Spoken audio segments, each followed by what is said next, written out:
Set B yung kinuha ko, pinaprank ko lang si Madam Bex.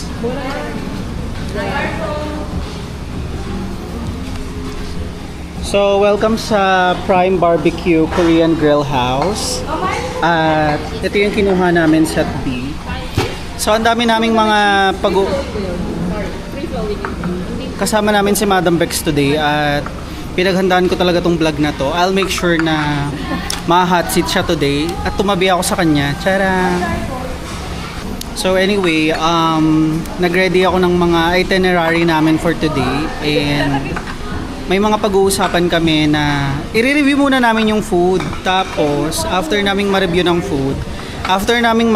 food, pag-uusapan na namin yung mga bagay-bagay sa mga buhay namin. Katignan nyo, binigyan ako ni Madam Bex ng halatang galing sa Daiso Japan na pagkain. Hindi ko alam kung ano to pero halatang galing to sa Daiso.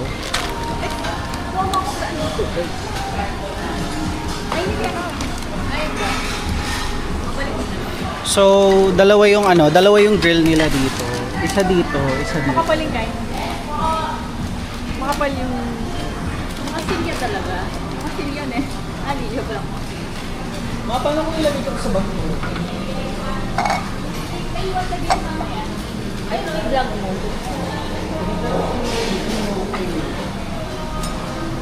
Actually, akala ko nga nung una, dadalhin ako ni Madam Bex sa...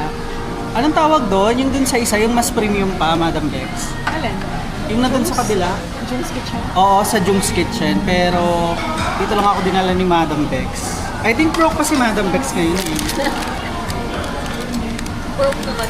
Oo, actually. Tapos later on pala, sasamahan namin si Madam Bex kasi magpapa-BBL siya. Magpapa-Brazilian butt lift Ganito, siya. ayan o. Ang pangit na angle mo, dapat ganyan. Ganyan ba talaga? Frame mo yung sarili mo, ayan. Nakita mo yung line na yan. So, dapat nasa gitna ka or ayan. Pero Madam Bex, mas gusto ko yung nakaganito. Nakagitna ako. Nakagitna ba ako sa camera, ma? Hindi. Ayan o. Medyo we're halfway through. Madam Bex, busog ka na ba? Ma, busog ka na ba? Tayo, busog ka na? O hindi pa? Bali, magmumukbang pa kami today. At matira matibay. Kasi ang mananalo daw, reregalohan ni Madam Bex ng sama ng loob. Ganyan. Charot. Pero so far, goods naman yung food. Nakakailang order na kami ng beef. Mixture ba ng beef to, tsaka pork? Nakakailang order na kami ng beef at saka pork.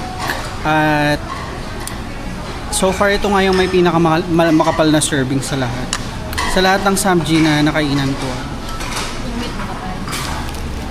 Bakit naman akong kambang?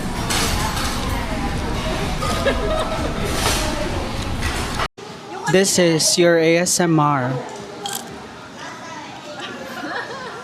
Oo ma, nagpang-ASMR to. But anyway, so far goods naman yung food. At the same time, dahil nga nandito si Madam Bex, i-hot seat na natin siya kasi yun yung pinaka-target ng vlog na to. Nag-ready ako ng mga questions na alam kong hindi niya kayang sagutin. At mahihiya siya. Piling ko magbablush siya. Piling ko talagang mamumula yung nguso niya. Charot.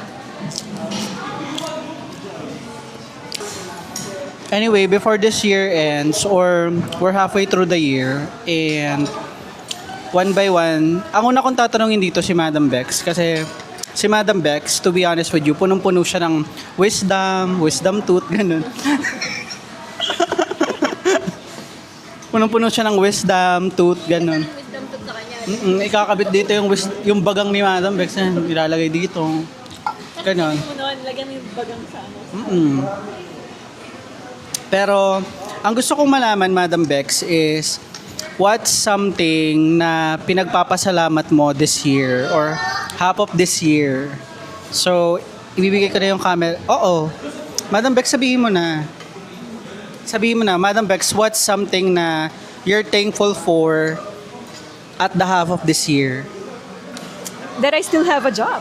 Despite of what's happening in the country, di ba? Actually, in the world. Hawakan mo yung microphone, Madam Bex. Kung nag-interview ka, di ba? So, responsibility mo yan. Something that I'm grateful. Mag-review ka. We love our food. Now, you can get nahihirapan na rin ako magbasa. Love our food. Now can dine with us. Leave a review. Photo or video. Sabi mo yung video mo yung bungal. Oo. Yung nagkagalan ka. Sabihin ko na bungal ako dahil sa sanggip ninyo. Bayaran nyo ako ngayon. Charot. Video na lang na ano ko kayo. Sa phone mo. Madam Bix, nakakahiya naman yun. Bungal kumakain sa kanila. Sige, later. Pag malapit na tayong matapos. So, anyway, anong free? Get free seafood pancake? Anong seafood pancake? Ngayon ko lang narinig yan. Ayan na, medyo patapos na kami. Mabusog ka na ba? Okay ka na? Madam Bex, ikaw okay ka pa ba? Konti na lang. Mabusog ka na ba? Busog ka na ba? Di ba? Hindi pa busog yung mga kasama ko. So, I think makakalimang rounds pa kami dito kasi kahapon pa ako hindi kumakain. I think nung Lunes pa yata ako hindi kumakain. Pero, so far, sobrang goods ng food nila rito. Ano masasabi mo sa food, Madam Bex?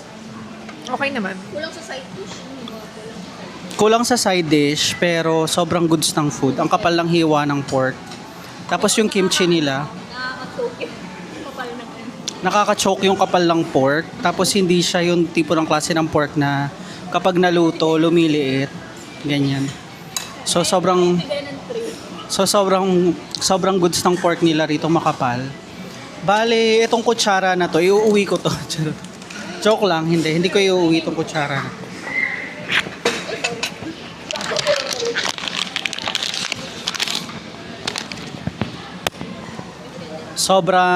Sobrang sarap ng pork. Yung side dish konti, oo. Tapos malasa yung pork nila. Mixture siya ng pork tsaka ng beef. Tapos yung side dish is yung salad, yung kimchi, hindi mawawala yung kimchi. Etong bean paste na to. At the same time may rice, meron din silang soup. Bale, final stretch na kami. Tayo magdadagdag pa ba tayo? What do you think? Yun na lang, oh. Bale, papakiramdaman namin kung mauubos pa ba namin. Kasi mamaya,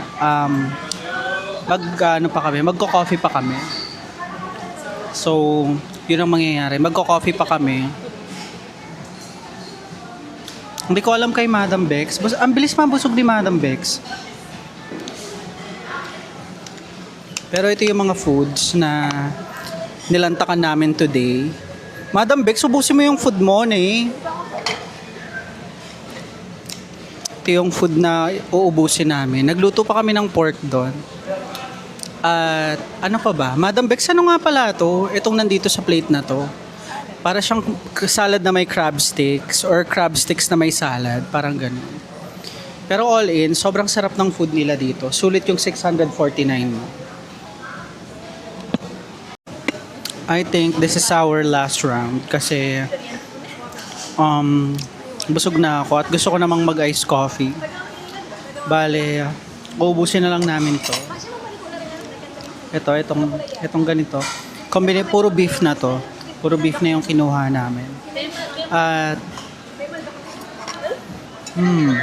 ano pa ba? May mga side dish pa kami pero uubusin ko yung side dish. Konti yung side dish nila dito, pero okay naman. Okay yung side dish nila dito. Yung pork, okay siya. Alam nyo, feeling ko okay naman talaga yung konting side dish eh. Kasi kung sosobrahan mo ng todo-todo yung side dish, tas hindi rin mauubos, sayang din. So, mas feel ko yung konting side dish. Sapat lang tong side dish na so, as long as may kimchi. Sobrang sarap. Yung 649 mo rito, sobrang sulit. As in. Sulit yung 649 mo rito. Hindi siya something na yung 649 mo bitin. Hindi ganun. Dito sobrang goods. Typical, if you're a Korean, this is the best place for you. Kasi, you know, majority ng side dish nila siding with, like the Korean style, Korean version. So, kakatapos lang namin kumain at hindi nga pwedeng ilabas yung seafood pancake. So, dito na lang namin siya kakainin ni Madam Bex. Tapos na kami. Ito yung mga food na kinain namin. Kita nyo naman si Madam Bex, bloated na siya. Bale, the food is good. Sabi ko sa inyo, sobrang sulit ng ano nyo dito. Sobrang sulit ng 649 nyo rito. At ito yung restaurant na babalik-balikan nyo compared sa ibang restaurant. Kasi Madam Bex, kung tutusin, mas okay dito, no? Yung meat nila. Oo, mas okay yung meat nila rito kaysa sa... Okay yung meat nila dito compared sa ibang samjihan na napuntahan ko. Yung mga kasama ko medyo lasing na. O, ayan na, nandyan na yung seafood pancake namin. Yung pancake ko, Titikman na namin yung seafood pancake. Ito siya.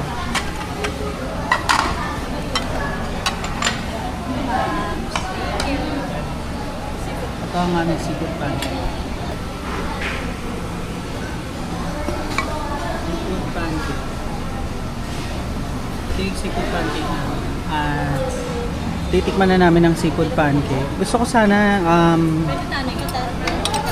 hati naman sa ano to eh. So, carry na yan. Ready na ako. I'm ready for the seafood pancake. Madam Bex, anong masasabi mo sa seafood pancake? Masarap ba siya? Isaw-saw mo sa ketchup, Madam Bex. parang ano? Hindi siya ketchup. Toyo? Sasaw-saw sa toyo.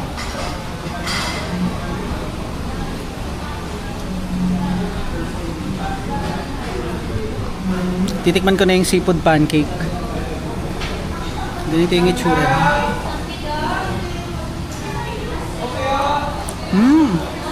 Uy, masarap.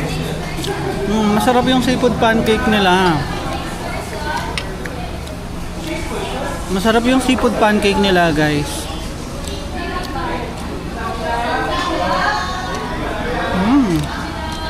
Madam Bex, anong masasabi mo sa seafood pancake? Okay naman siya. Okay siya. Te, ikaw, anong masasabi mo sa seafood pancake? Ikaw, ma. Diba? Sobrang goods. Sobrang goods ang seafood pancake nila dito. Ubusin mo na yung seafood pancake. Para makaasa. Mag-watsons muna tayo. Ubusin mo na yan. Ha? Dagdagan mo pa. Kumagat ka pa ng marami. Ayun na na. Kaya mo na yan.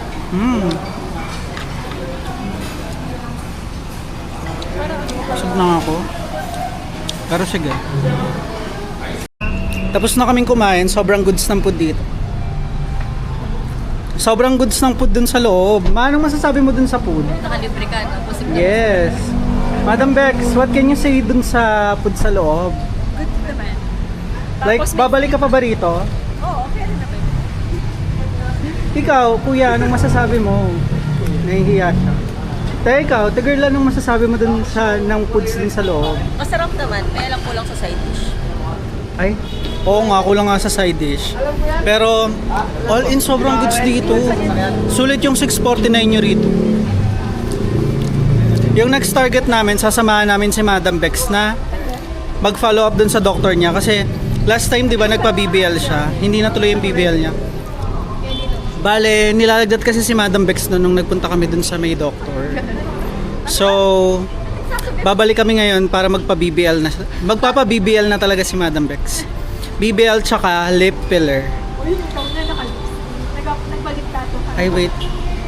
O, basta yun. Next stop namin, coffee shop.